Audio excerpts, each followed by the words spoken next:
dumako sa ating pag-aaral ng salita ng Panginoon. Sa biyaya ho ng Diyos, last Sunday ay natapos ho natin ang ating pag-aaral sa Romans chapter 15. And again, I cannot believe na I think almost going 4 years na tayo sa pag-aaral sa Book of Romans, and finally isang chapter na lamang po ang natitira. And bago tayo tumalon sa chapter 16, nakauli ang chapter ng Book of Romans, I saw it fit na magkaroon muna tayo ng kaunting break, and maybe for the next 2 or 3 Sundays or maybe up to 4 ay magbibigay pansin tayo sa ilang mga practical na spiritual disciplines. At yun ay sa kadahilanan na palapit na ang pagtatapos ng taon. Ilang araw na lamang o ilang buwan na lamang ay 2026 na. At maaaring yung iba ho sa atin ay nag-start strong sa Bible reading, sa devotion, sa meditation, sa prayer life. At meron tayong, nung January 1, 2025, meron tayong matinding desire to be faithful sa mga ganitong spiritual disciplines. And gusto ko hong i-encourage tayo. Kung sakali man na, Brother Paul, pumalya na ako. Brother Paul, marami ng pagkakataon na natigil o maraming pagkakataon na hindi nagiging consistent.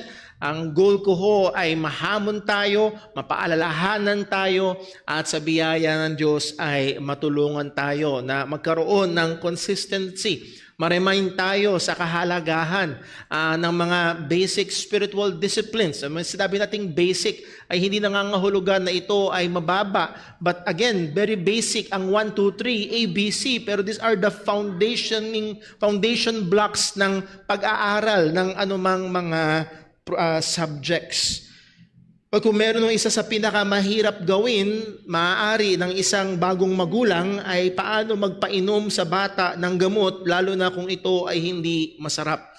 I can still remember yung struggle ho namin sa aming mga anak nung sila ay maliit pa, lalo na ho yung aming panganay na si Timmy. At nakakapag-develop ang magulang ng iba't ibang mga techniques. Nakakita pa ako minsan sa Facebook na kung saan yung straw doon sa Coke ay nakatagos at nakalagay pala doon sa nakalagay pala doon sa gamot ng bata. At kunwari higop yung magulang, sarap, o ikaw naman, at ihigop siya at mahihigop niya yung gamot. At iba't ibang mga techniques ang ginagawa. At again, ito ay dahil hindi ito gusto ng bata. Pero kailangan niya ito para sa kanyang kalusugan. Kailangan niya ito para siya ay gumaling o lumakas ang kanyang katawan. Now, mga kapatid, ang nais kong puntuhin ay hindi sa pisikal na kalusugan, kundi sa ating spiritual na kalusugan.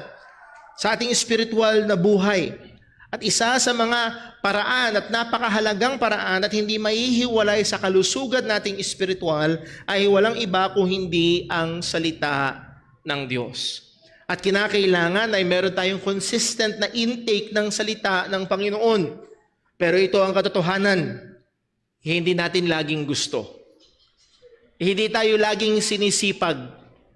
May mga pagkakataon na tinatamad tayo, may mga pagkakataon na pagod tayo, may mga pagkakataon na talagang busy tayo.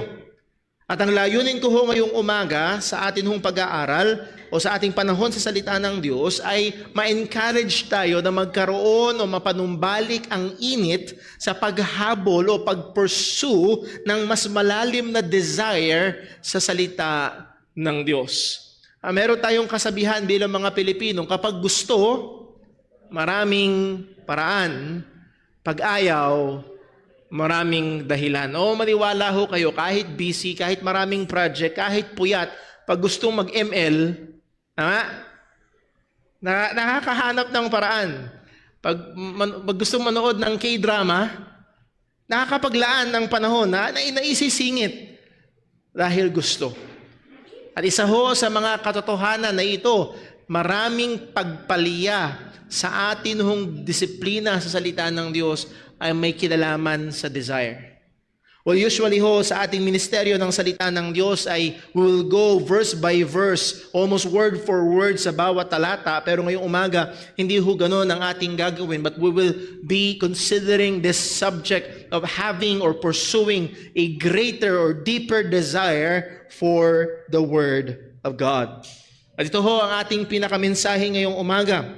We as believers do still struggle daily with our sinful flesh and must go to God for deliverance and sustenance even in our very basic spiritual duties. Tayo bilang mga mananampalataya ay nakikipaglaban pa rin araw-araw sa ating mga kasalanang nakatahan sa ating laman at kinakailangan nating tumungo sa Diyos para sa tulong at pagbibigay sustento sa atin maging sa ating pinaka-basic na mga pangangailangan at gawaing espiritual. So again, nakadepende tayo sa Panginoon. At doon sa sentro ang ating pag-aaral ho ngayong umaga. Tayo ho muna ay manalangin. Panginoon Diyos, aming Ama sa langit, kailangan namin ang iyong tulong. Inaamin namin, O Diyos, na hiwalay sa iyo, wala kaming magagawa.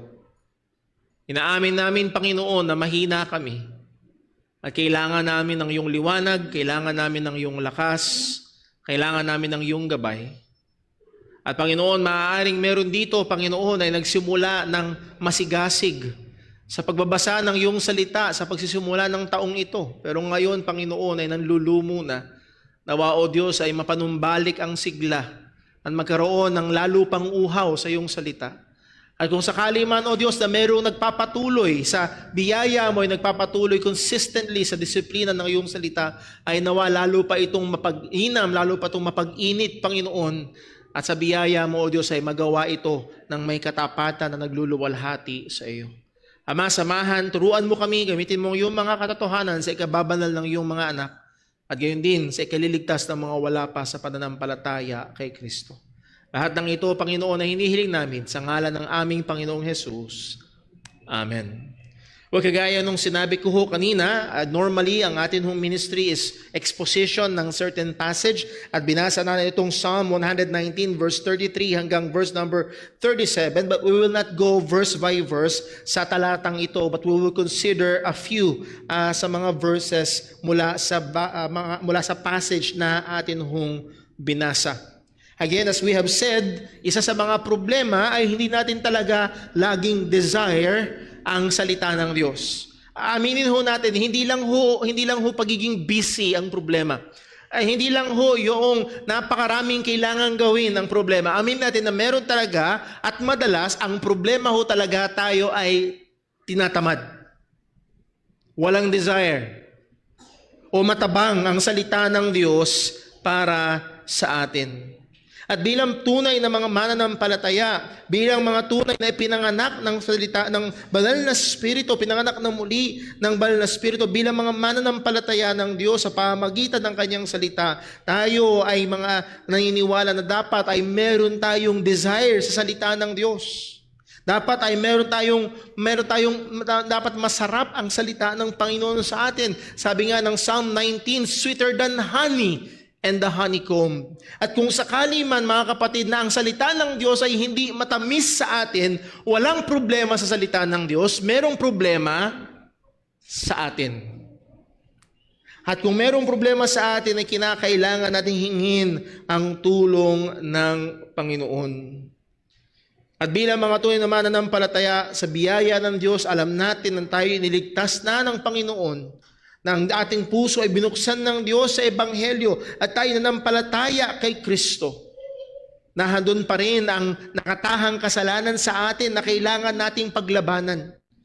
Ang sabi nga ni Apostol Pablo sa Roma 7, talatang 18, Romans 7 verse 18, alam kong walang mabuti sa akin. Ang tinutukoy ko ay ang makasalanang kong pagkatao dahil kahit gusto kong gumawa ng mabuti, hindi ko ito magawa. Dahil dito, ang mabuting bagay na gusto kong gawin ay hindi ko magawa at ang bagay na kinakausuklaman kong gawin ang siyang kong ginagawa. So again, that may be the story of our Bible reading. That may be the story of our Bible time, ang ating meditation time, devotion time sa salita ng Diyos. Yung bagay na gusto kong gawin, hindi ko nagagawa. Yung ayaw kong gawin ay nagagawa ko. Pero narito ang isang napakahalagang katotohanan at magandang mapaalala sa atin na ang salita ng Diyos ay hindi pwedeng ihiwalay sa isang malusog na buhay Kristiyano. Ulitin ko ho, ang salita ng Diyos ay hindi pwedeng ihiwalay sa isang malusog na buhay Kristiyano. Kung paanong ang pagkain ng tamang pagkain ay hindi pwedeng ihiwalay sa malusog na katawan ng tao, ang salita ng Diyos ay hindi rin pwedeng ihiwalay sa isang malusog na buhay Kristiyano. Ang sabi mismo ng ating Panginoong Jesucristo sa John 17, verse 17, ibukod or sanctify them by thy truth. Ibukod mo sila upang maging sa iyo sa pamamagitan ng katotohanan. Ang salita mo ay katotohanan. Again, sanctification, yung pagbabanal ng Panginoon. Sabi mismo ni Jesus ay sa pamamagitan ng kanyang salita. Kung tayo ho ay nagtataka kung bakit ang bagal natin sa pag-usad sa kabanalan, or baka mamaya ay stagnant tayo sa buhay Kristiyano natin at nandoon ang maaaring kawalan ng pag-usad sa paglago, atin hong pwedeng ikonsidera at i-reviewin kamusta ang ating relasyon sa salita ng Panginoon. Kung ang bata ay kumakain once a week lang, tingin niyo ho, anong mangyayari sa kanyang kalusugan?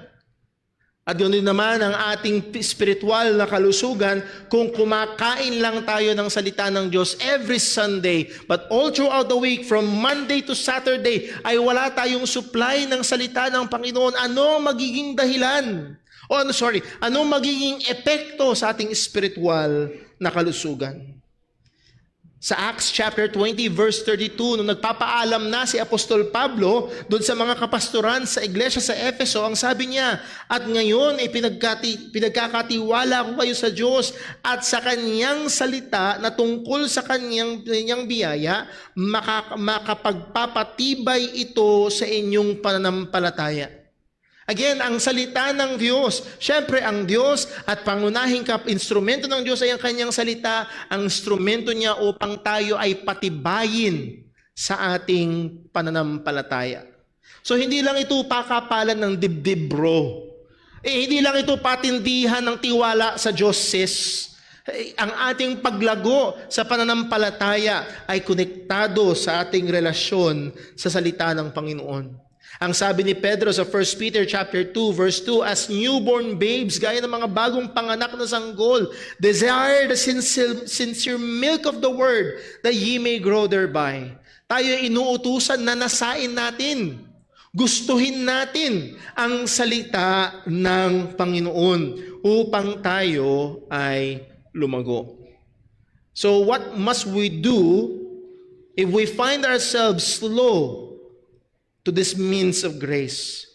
Ano ang kailangan natin gawin kapag nasumpukan natin ang ating sarili? Brother Paul, mabagal ako.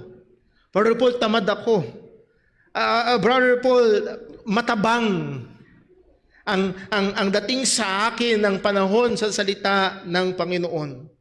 Well, isa ho sa mga nakatulong ho sa akin at actually naging core basis ho ng ating lesson ngayong umaga ay yung aking napakinggan mula kay John Piper, at nagbigay siya ng 4 na bagay na makakatulong para gumising, magpanumbalik, mag-recharge, magpainit muli ng ating desire sa salita ng Diyos. Actually, sabi niya, what must I do if I don't desire God's Word?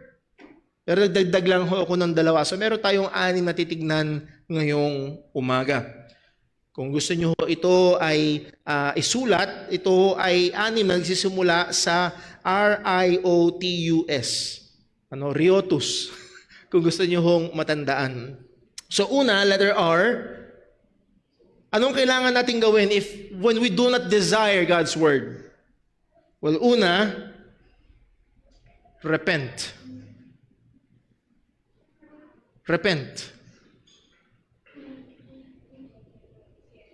Ang repentance ho ay pagkakaroon ng pagbabago ng isip na nagdudulot ng pagbabago ng gawa.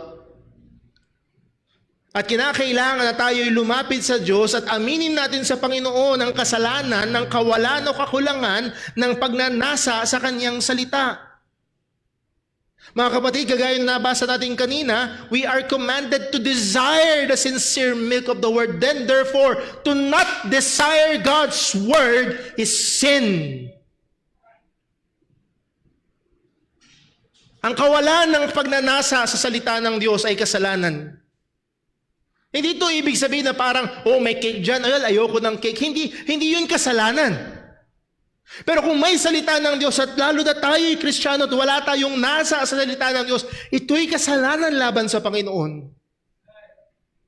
Ang sabi ng awit 1, Psalm 1 verse 1, mapalad ang taong hindi namumuhay ayon sa payo ng masasama o sumusunod sa mali nilang halimbawa o hindi makikisama sa mga taong nangungutya. Verse 2, sa halip ay nagagalak siyang sumusunod sa mga aral at na mula sa Panginoon at araw-gabi ito'y kanyang pinagbubulay-bulayan.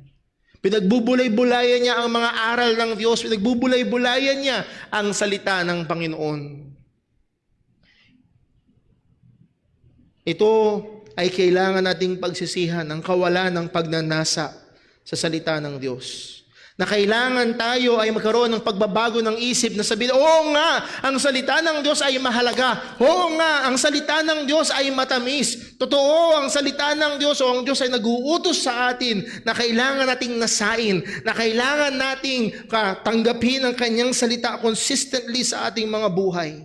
At kinakailangan nating pagsisihan ng kawalan ng interes sa salita ng Panginoon. Kailangan nating pagsisihan ng kawalan ng panahon, kawalan ng desire sa salita ng Diyos. Pamilyar na teksto, awit 11 talatang 10, Psalm 19 verse 10. Sa English, ito'y kabisado ng mga kabataan. Ang sabi ito, ang mga ito'y higit pa kaysa purong ginto at mas matamis pa kaysa pulot pukyutan. More to be desired are they than gold, yea, the much fine gold, sweeter also than honey and the honeycomb. This is the description of God about His Word. Ito ang description ng Diyos sa Kanyang salita. Na ang Kanyang salita ay mas mahalaga pa kaysa sa ginto. Na ang Kanyang salita ay mas matamis pa sa pulot.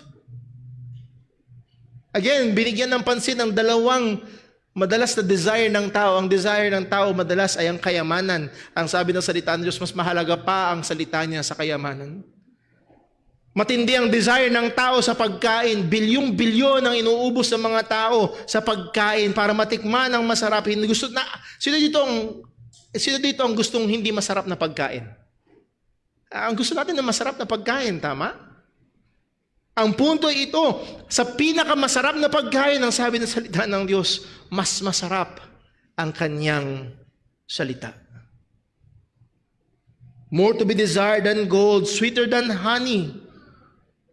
At kung hindi ito ang salita ng Diyos sa atin, muli, walang problema sa Biblia, may problema sa atin.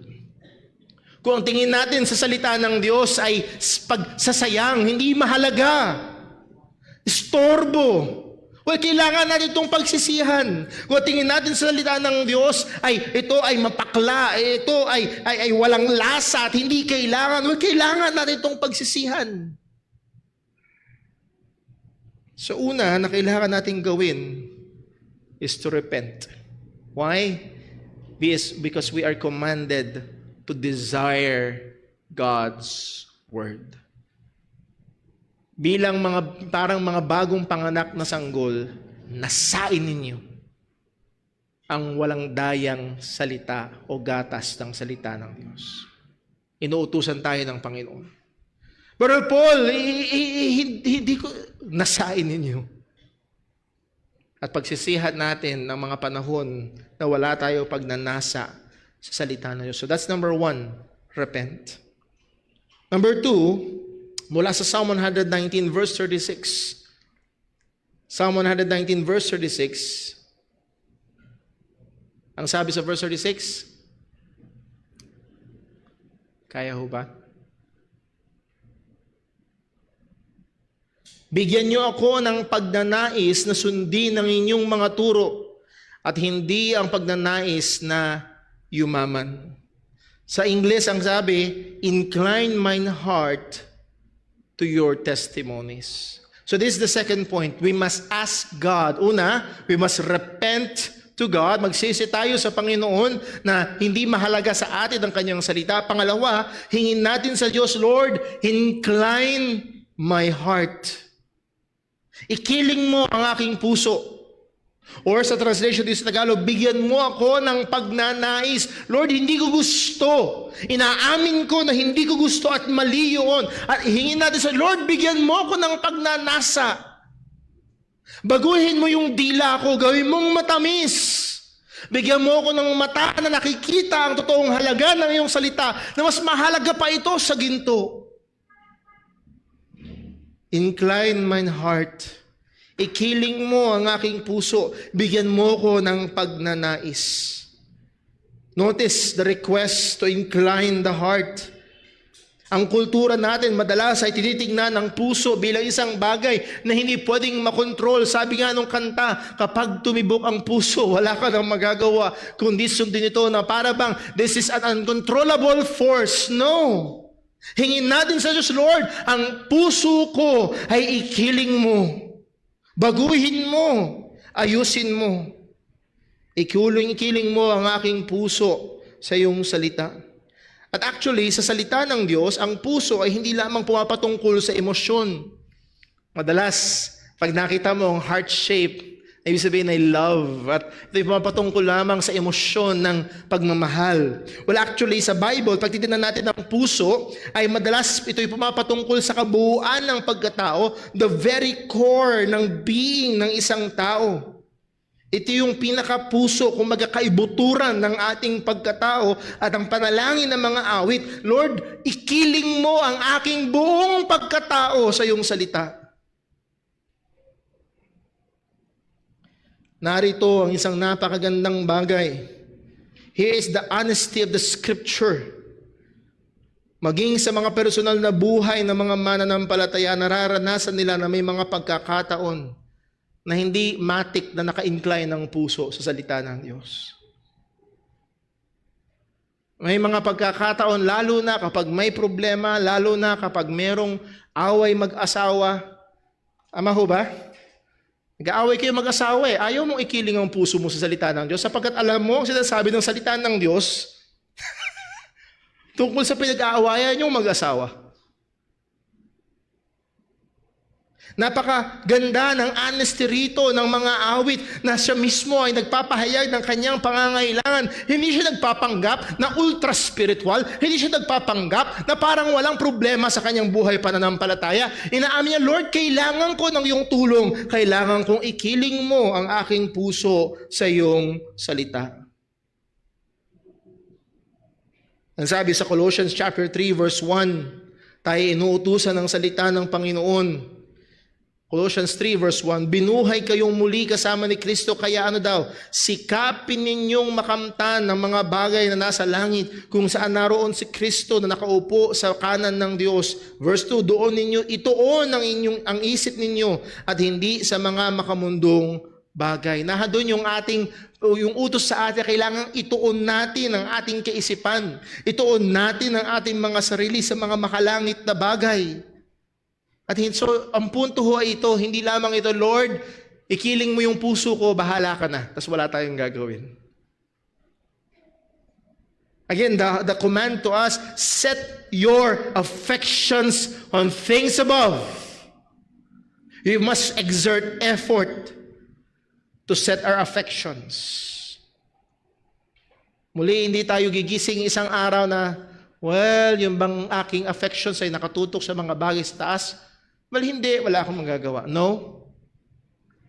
Kung nasumpungan mo ang iyong sarili, nagising ka bukas ng umaga at wala ang langit, wala ang spiritual na bagay, wala ang Diyos, ang salita ng Diyos sa iyong isipan, wala kang pagnanasa, well, kailangan nating itutok ang ating mga sarili. Hingin natin ang tulong ng Diyos, Lord, incline my heart to your testimonies. Incline my heart to your word.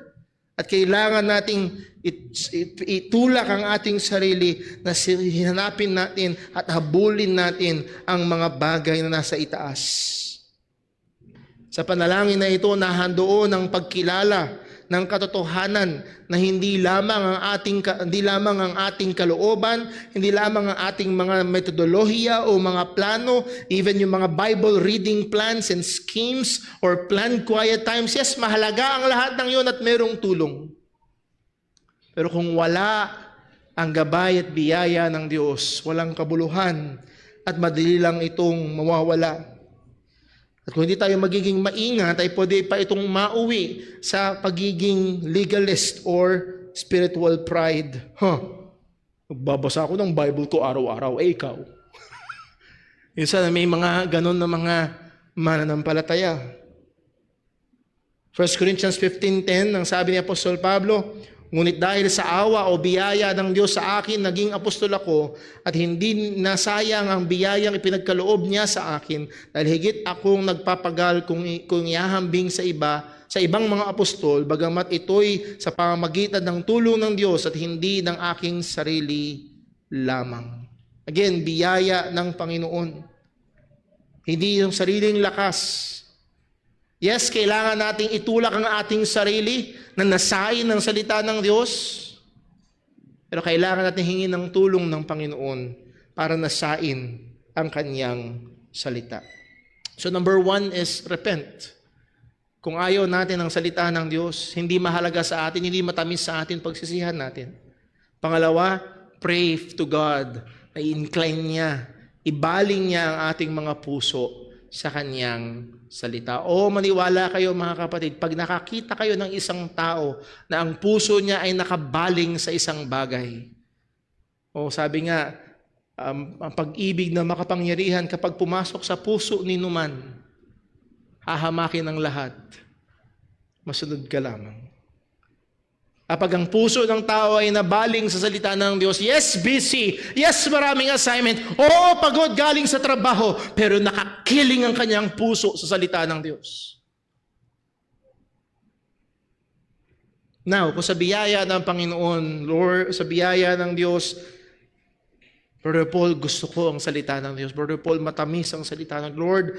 Alam ko, Brother Paul, na mahalaga ang salita ng Diyos at pinipilit ko, sinisikap ko.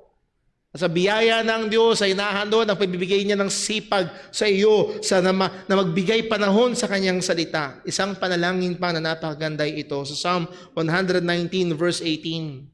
Psalm 119 verse 18. Buksan niyo ang aking isipan upang maunawaan ko ang mga kahanga-hangang katotohanan sa inyong kautusan. Or sa English, open mine eyes that I may behold wondrous things out of thy law. Isang napakagandang panalangin na buksan ng Diyos ang ating kaisipan. Isa sa mga kadahilanan na nagpapaging espesyal sa Biblia o sa banal na kasulatan na yung katotohanan na aklat na ito ay isang espiritual na aklat. At hindi ito kayang maunawaan ng matalinong pag-iisip lamang ng tao. Na kinakailangan ng bawat nagbabasa at nag-aaral ng salita ng Diyos ang tulong at gabay at pagbibigay liwanag ng Diyos sa pamamagitan ng banal na Espiritu upang tunay niyang makita, upang tunay niyang maunawaan, at upang tunay na magkaroon ng epekto sa Kanya ang mga salita ng Diyos. Kaya maaaring ikaw ay isang rocket scientist, isang literature major. Maaaring ikaw ay isang napakabihasa sa mga kasulatan na ibang-ibang mga lengguwahe, pero hiwalay sa tulong ng Diyos at pagbubukas ng Diyos ng mga mata upang makita ang kanyang katotohanan, mananatiling madilim at sarado ang Biblia sa iyo.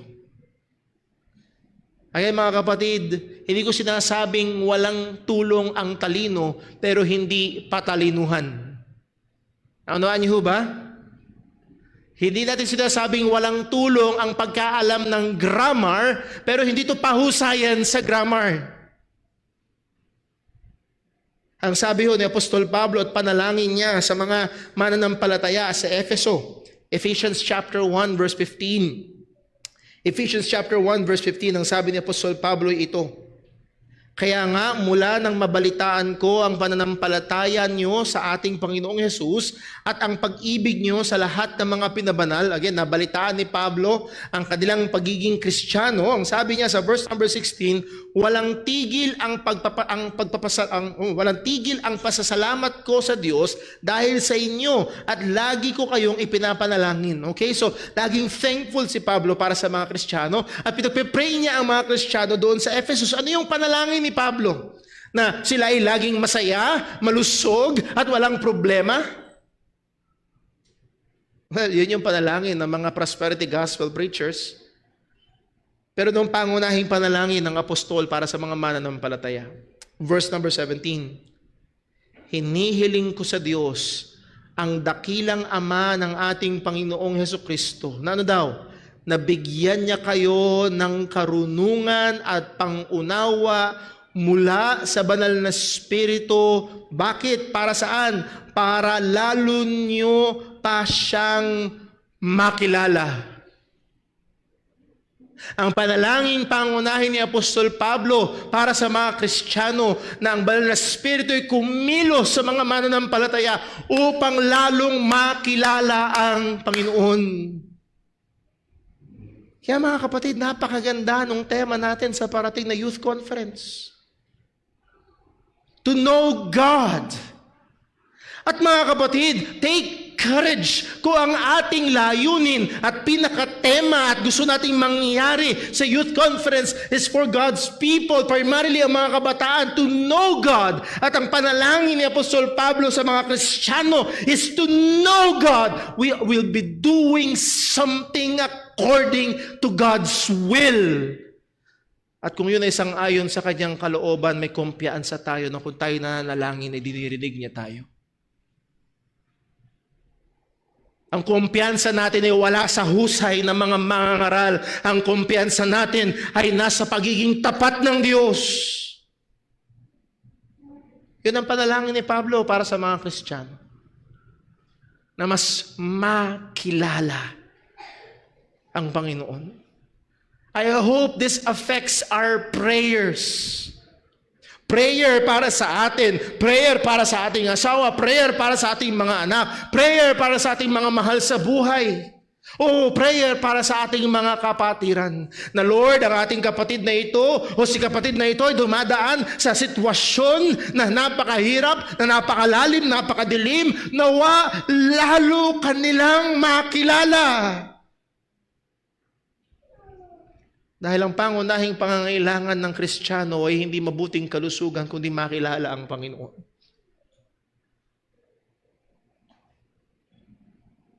Verse number 18, ang sabi ni Pablo, ipinapanalangin ko rin na maliwanagan ang inyong puso't isipan para maunawaan nyo ang pag-asa na inilaan niya sa atin, ang napakahalaga at napakasaganang pagpapala na ipinangako niya sa mga pinabanal. Oh, what a prayer! Ang prayer ni Apostol Pablo ay ano daw? Na maliwanagan ang puso't isipan. Sa English, ang translation nito sa verse number 17, that the God of our Lord Jesus Christ, the Father of glory, may give you the spirit of wisdom and the revelation in the knowledge of Him. Verse 18, having the eyes of your hearts enlightened, na ang mga mata ng inyong mga puso ay mabigyang liwanag. Again, that's the very sense na pag madilim, wala tayong makita. Pag maliwanag, nakikita natin ang mga detalye. Kaya ganun, di ba, sa mga camera ng cellphone, palakihan na tinatawag na aperture, kung ano-ano pa yan, at may kinalaman yun sa dami ng liwanag na kayang tanggapin ng sensor ng camera, at depende doon yung magiging linaw. At ang panalangin ni Apostol Pablo sa mga mananampalataya ay lalong maging malinaw. Lalo nating maunawaan ang pag-asa na inilaan niya sa atin. Lalo nating maunawaan ang napakahalaga at napakasaganang pagpapala na ipinangako niya sa mga pinabanal. O mga kapatid, pag-pray ho natin ito sa ating church. Pag-pray niyo ito sa inyong pastor, at ang inyong pastor nanalangin ito para sa inyo. At panalangin natin ito para sa isa't isa, Lord, na bigyan mo ng liwanag ang aming mga mata para makita namin at lalo kang makilala, para maunawaan namin yung napakahalaga at napakasaganang pagpapala na ipinangako niya sa mga banal. Kung tayo hindi maingat, ang tingin natin sa buhay Kristiyano natin, laging kulang, laging kulang, laging kulang, laging kulang, laging wala, laging kulang, laging wala. Oh, baka mamaya nakapikit ang ating mga mata sa mga napakasaganang pagpapala na ibinigay ng Diyos sa atin sa pamamagitan ni Kristo Jesus. The eyes of your hearts enlightened. Anong punto? To know, to really know the scriptures para talaga maunawaan natin ang salita ng Diyos. Maaring wala kang kaalaman sa Greek and Hebrew. Muli, hindi ko sinasabing hindi kailangan at hindi maganda. Maganda kung meron kang kaalaman sa Greek and Hebrew. May tulong yan. Pero ang pangunahing kailangan ay ang tulong at pagbibigay liwanag ng Diyos para maunawaan ang kanyang mga katotohanan. Isang magandang halimbawa ho ay sa 2 Corinthians chapter 3. 2 Corinthians chapter 3, ang mga Hudyo ay nasa isang hindi magandang kalagayan. Bakit? Nasabi ni Pablo 2 Corinthians chapter 3 verse 15 ay ito. Totoong hanggang ngayon ay may nakatakip sa kanilang isipan habang binabasa nila ang mga isinulat ni Moises. When the Jews read the Pentateuch, the first 5 books of the Bible na sinulat ni Moses, ang sabi ni Apostol Pablo mismo, may mga nakatakip sa isipan ng mga Hudyo. That's why ang sabi ni Jesus, binabasa niyo ang kasulatan at ang mga iyan ang nagpapatotoo sa binabasa niyo ang mga kasulatan sapagkat alam niyo at iniisip niyo na diyan ay meron kayong buhay na walang hanggan at ito ang mga nagpapatotoo sa akin. Ye search the scripture, for in them ye think ye have eternal life, and they are they which testify of me. Ang salita ng Diyos, ang Old Testament na binabasa niyo ay nagpapatotoo patungkol sa akin, pero hindi nila makita. Ipinapako pa nila si Jesus. Pero hindi lang noon, hanggang ngayon, ang sabi sa verse 3, ngunit kung lalapit ang tao sa Panginoon, ano daw? Maaalis ang takip sa kanyang isipan. O mga kapatid, napakaganda na panalangin natin. Hingin natin ang tulong ng Diyos. Yes, pagsisihan natin kung ang pagsalita ng Diyos ay hindi mahalaga, hindi matamis sa atin. O hingin natin na ikiling ng Diyos ang ating puso sa kanyang salita. At kapag binuksan na natin ang salita ng Diyos, Panginoon, nawa hindi lang ang salita mo mabuksan ko, kundi buksan mo ang aking mga mata upang makita ko ang mga dakilang bagay mula sa iyong kautusan. Upang maunawaan ko ang mga kahangahangang katotohanan ng iyong kautusan. Anong punto? Hiwalay sa biyaya ng Diyos, hiwalay sa tulong ng Diyos sa buksan ang ating mga mata. Hindi natin mauunawaan ang wasto, at hindi natin makikita ang mga dakilang kayamanan ng salita ng Panginoon. Yes, kailangan nating bigyan pansin ang human part na kailangan mong buksan. Pray ka ng pray, Lord, open my eyes, pero hindi mo ino-open ang iyong Bible. Kailangan ng effort. Kailangan magbasa, kailangan unawain, kailangan mag-aral. Kailangan gawin yung sinabi ng salita ng Panginoon ni Apostol Pablo kay Timothy, ang sabi niya, do your best, 2 Timothy 2:15, do your best to present yourself to God as one approved, a worker who has no need to be ashamed, rightly handling the word of truth. There is a right way of handling the Bible. That is our human responsibility. At nahandog naman yung biyaya ng Diyos as we handle and try our best sa biyaya ng Diyos na basahin, pag-aralan na may kaayusan ng salita ng Panginoon. Lord, open our eyes. So sana makita natin na doon ang side natin that we must handle the scripture rightly. At natin naman ang biyaya ng Diyos na kailangan niyang buksan ang ating mga mata. Ang sabi ni Pablo kay Timothy sa 1 Timothy chapter 4 verse 13, sa English, ang pagkakasabi ito, till I come, give attendance to reading, to exhortation, to doctrine. Neglect not the gift that is in thee, which was given thee by prophecy, with the laying of the hands of the presbytery. Verse 15, meditate upon these things, give thyself fully unto them. So nandun yung give attendance, neglect not, meditate upon these things, give thyself fully. Meron bang kailangan gawin si Timothy? Yes. Pero habang ginagawa yun ni Timothy, he's meditating, he's giving himself fully. Lord, nandun yung panalangin, Lord, open mine eyes. Buksan mong aking mga mata upang makita ko mga dakilang bagay mula sa iyong kautusan. So anong punto? There is man's effort and God's mercy in opening the truths of the Scripture. We must open the Bible and God must open our eyes. We must open the Bible and God must open our eyes. Parehong kailangan. Hindi mangyayari ang pagbubukas ng Diyos sa ating mga mata kung sa ating mga kamay ay sarado ang Biblia. Hindi rin naman nakasalalay yun sa pagbubukas ng ating mga kamay sa Biblia kung hindi pagpapalain ng Diyos at bubuksan ng ating mga mata. Ito'y parehong kailangan. So una, we must repent. Kung hindi matamis at kung hindi mahalaga ang salita ng Diyos, pagsisihan natin. Pangalawa, hingin natin sa Lord, i-incline mo ang puso ko. Ilagay mo sa aking pagnanasa, gawin mong matamis sa akin ang iyong salita.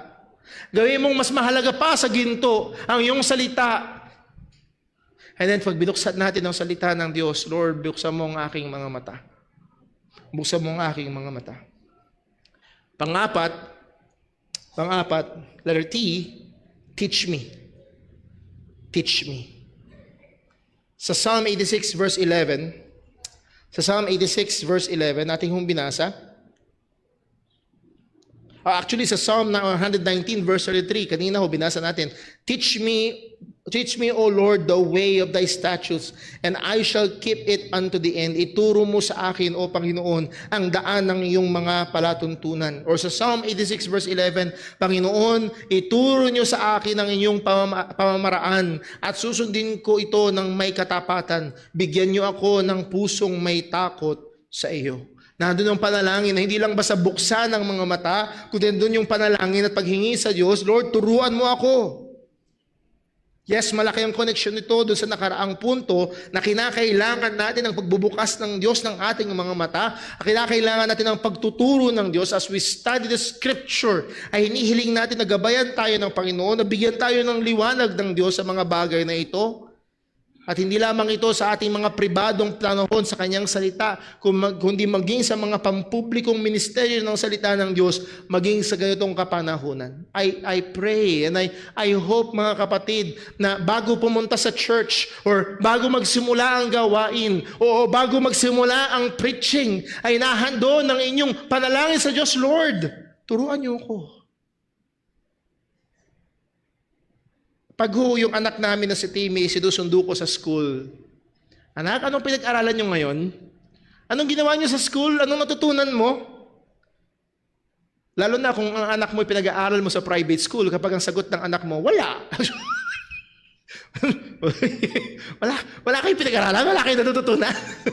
Parang lugi Parang mayroong hindi tama Again, mga kapatid, ang punto ito, Lord, turuan mo ako. Gusto natin at dapat na tayo ay natututo. Tayo man ay nasa pribadong pag-aaral ng salita ng Diyos o nasa pampublikong pag-aaral ng salita ng Panginoon, kagaya nito, hilingin natin sa Diyos, Lord, turuan mo ako, ayokong umuwi na walang natutunan.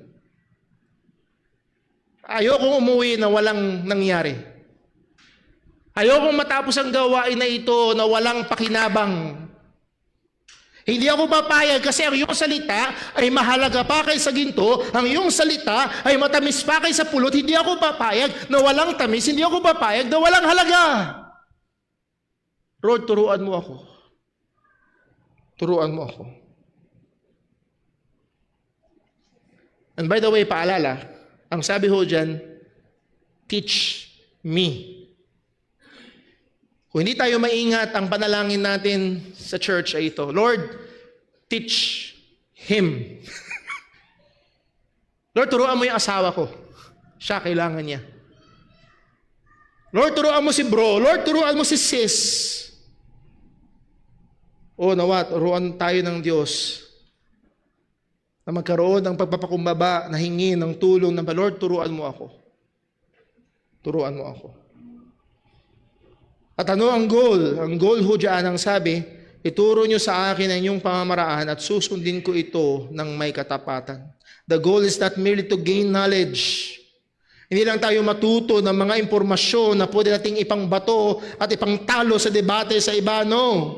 Magiging ka lamang mayabang. Ang goal ng pagkatuto ng katotohanan ng Diyos ay para sumunod ng may katapatan. Ang goal is piety. Ang goal is godliness. Ang goal ay lumakad ng may kabanalan at makomporme ang ating mga buhay sa mga katotohanan na natututunan.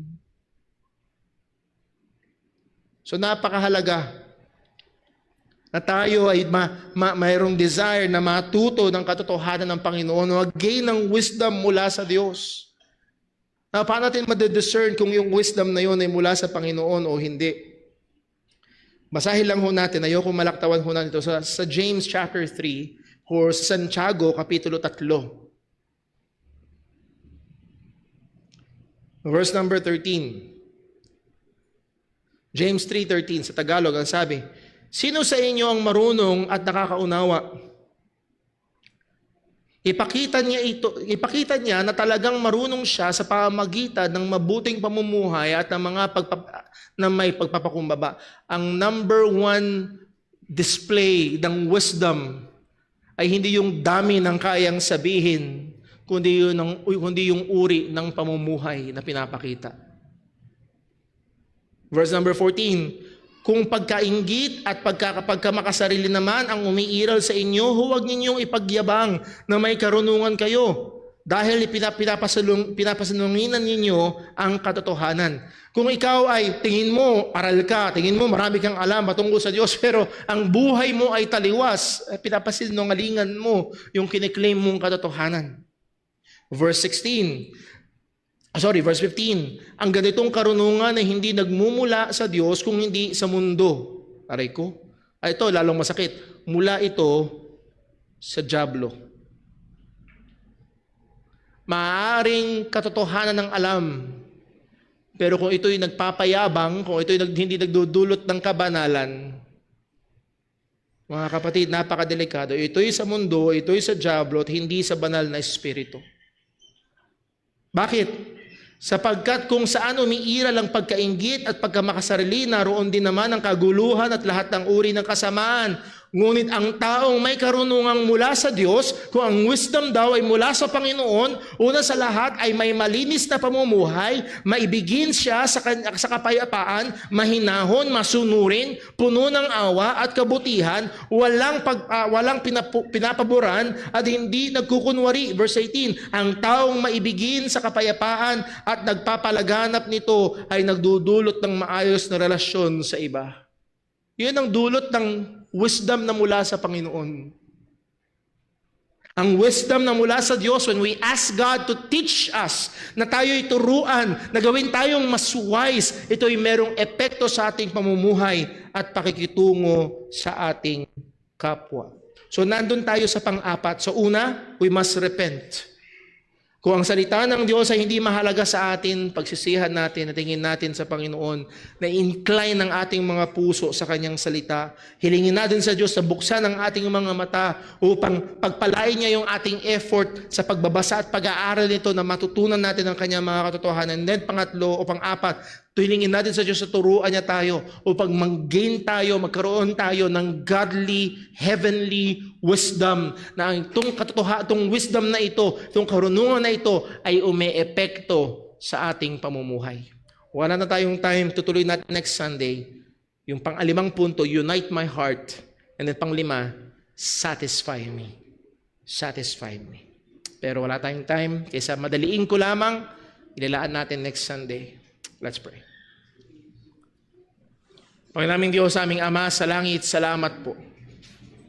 Salamat po sa paalala mo ng iyong salita. Na tunay ang iyong salita na pinagkatiwala at pinagkaloob sa amin ay mahalaga pa sa ginto at mas matamis pa sa pulot. At Panginoon, tunay ang aming mga puso ay madalas wala sa ayos. Ang tingin namin madalas sa iyong salita ay ito'y matabang. Ang turing namin sa iyong salita madalas ito'y walang halaga at sa aksaya ng oras. O Panginoon, patawarin mo po kami. Panginoon, patawarin mo po ako. Anawa, bigyan mo kami, Panginoon, ng mga puso na naandoon ng pagnanasa sa iyong salita.